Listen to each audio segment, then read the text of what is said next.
can creatives avoid second guessing what audiences understand? By using a working hypothesis about your audience at the beginning of your ideation phase, you have a fluid, scalable research strategy starting from known truths. With second order thinking, the more we learn about what our audience has experience of and understands, you are no longer second guessing how to encode semiotic meaning into your visual language. Let us see how this works. As creators, we describe what we create as coming from tacit knowledge. We instinctively know how we will answer the creative problem our clients set us. Our skilled practice is knowledge we cannot tell. In this 14th episode of Semiosis 101 Season 4, we move from tacit knowledge to informed semiotic practice, and from first order thinking to second order thinking. A semantic turn, if you prefer, but another step in developing your semiotic mindset. So far in recent episodes, we have explored aligning your ideation phase with your audience's lived experiences. Applying semiosis in your ideation phases provides you with the visual communicational structural know-how to ensure your visual language is meaning-bearing. To help you to semiotically hook and retain your audience's attention, let us treat your target audience as knowledge agents. The audience's lived experiences provide you creators with clues to what qualities they already are familiar with. These familiar qualities can be hacked in ideation to visually communicate the intended concept to your audience. By framing your audience from passive consumers to knowledge agents, you will be centering them within your ideation. This small change in your mindset will position yourself within a human-centered creative process. From this human-centered position, your application of pragmatic semiotic sign action from first order thinking to ideating more empathically. Peirce's pragmatic approach provides you with a logical way to understand your audience's contextual understanding by using a working hypothesis. This is how he describes abductive reasoning, which has also been referred to as the logic of design. I argue that Peirce's abductive reasoning hypothesis aligns with second order thinking. I've already spent time in seasons 2 and 3 covering hypothesis, so check out those playlists. Second order thinking is something that Klaus Krippendorff discusses at length within human-centered design. Krippendorff is not complimentary about the power of semiotics, but I think he mistakes Peircean semiotics for how Saussurean semiology approaches meaning. Your act of forming a working hypothesis of how your target audience already experiences things in the world forces you to build your understanding of what they understand. This is why I reframe the audience as knowledge agents. Audiences' lived experiences of what they are already familiar with will be revealed in terms that the audience already use. Their contextual frameworks are constructed from how they socio-culturally understand what they experience. This experiential context is sensed and learned and offers you culturally established visual touchpoints. Now, at this moment, you may be thinking many opposing points of view based on how you have been taught at design school. I understand that. I encounter it every time I talk with colleagues and professionals. So, before we proceed, to help you recalibrate your creative mindset, I want to remind you of 2 important points. Firstly, I am framing your design or illustration ideation phase through a pragmatic philosophical lens of Charles Sanders Peirce's theory of semiotic sign action, semiosis. Secondly, I am drawing your attention to the action part of his semiotic sign action. This action is not the action of the creative. Rather, it is the action of the visual language used as an effect on the mind of your target audience. Creatives and their audience are engaged in a communicational situation. Now that I have re-emphasized these 2 points, let us consider this communicational situation and how semiosis is beneficial to enhancing how you visually communicate.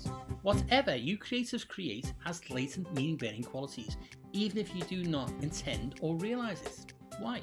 Humans are hardwired to interpret meaning from what they see. Remember, Peirce states that nothing is a semiotic sign until it is perceived as something more than the obvious denotation, until what is seen is interpreted as a sign for something else. This interpretation is contextual and social culturally informed by what the audience has understood from within the context of their lived experience, their life worlds. It is within the social cultural context that your audience researchers can discover insights that will visually resonate with your audience.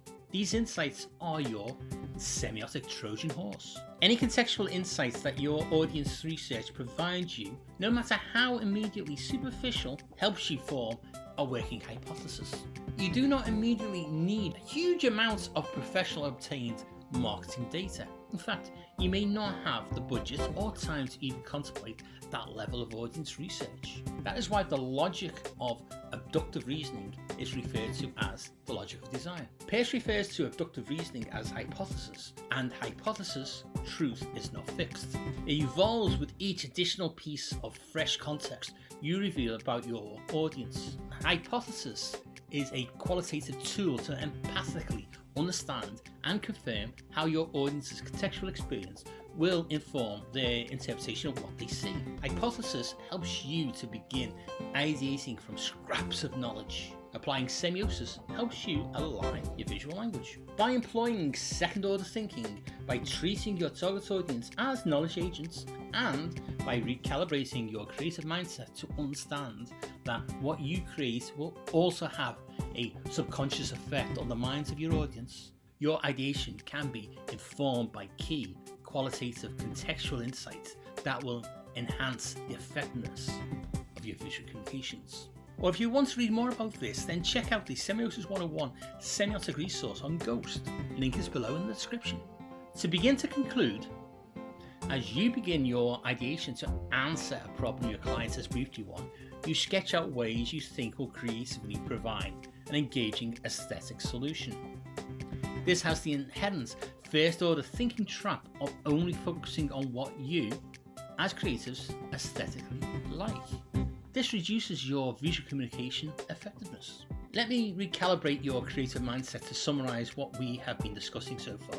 We are focusing on improving your ideation so that you are not second guessing your audience.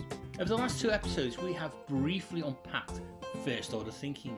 I am facilitating a cognizant move on your part from this limited approach during ideation to a more empathic and qualitative communication situation. This pivots on a change to second order thinking and human-centered approach to ideating creative solutions.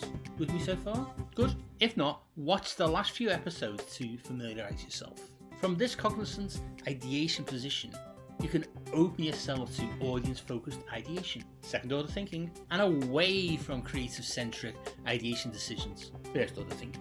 As soon as you can reframe your creative mindset to connecting with your audience, semiosis will facilitate this. How? Remember I said a few minutes ago that semiosis' sign action is the action of the semiotic effect on what happens in the mind of the audience. The creator's visual language represents the concept the client wants the audience to understand and act on. The audience interprets these representations through appropriate use of meaning-bearing visual elements. These are semiotic signs.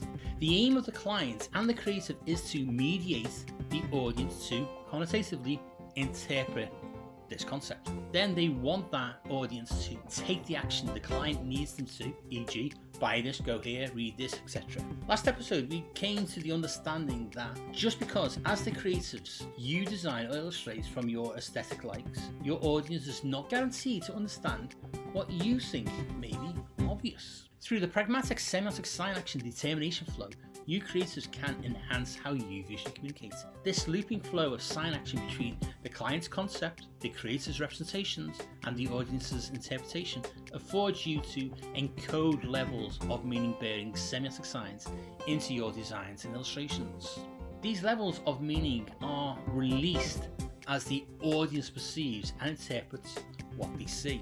Your use of an audience hypothesis helps you to avoid second guessing and mindfully align your visual language choices with context your audience have experience of. In the next episode, we will begin wrapping up Season 4's theme of developing a fresh semiotic mindset. So, subscribe to be notified when the next free episode is published, or become a Semiosis 101 producer on Patreon and watch all future episodes months ahead of YouTube. See you all again for the next Semiosis 101 episode. Semiosis 101 is unique in helping illustrators and designers to semiotically enhance your visual communication skills. One designer-centric semiotic video at a time. Remember to hit subscribe to be notified when the next episode hits.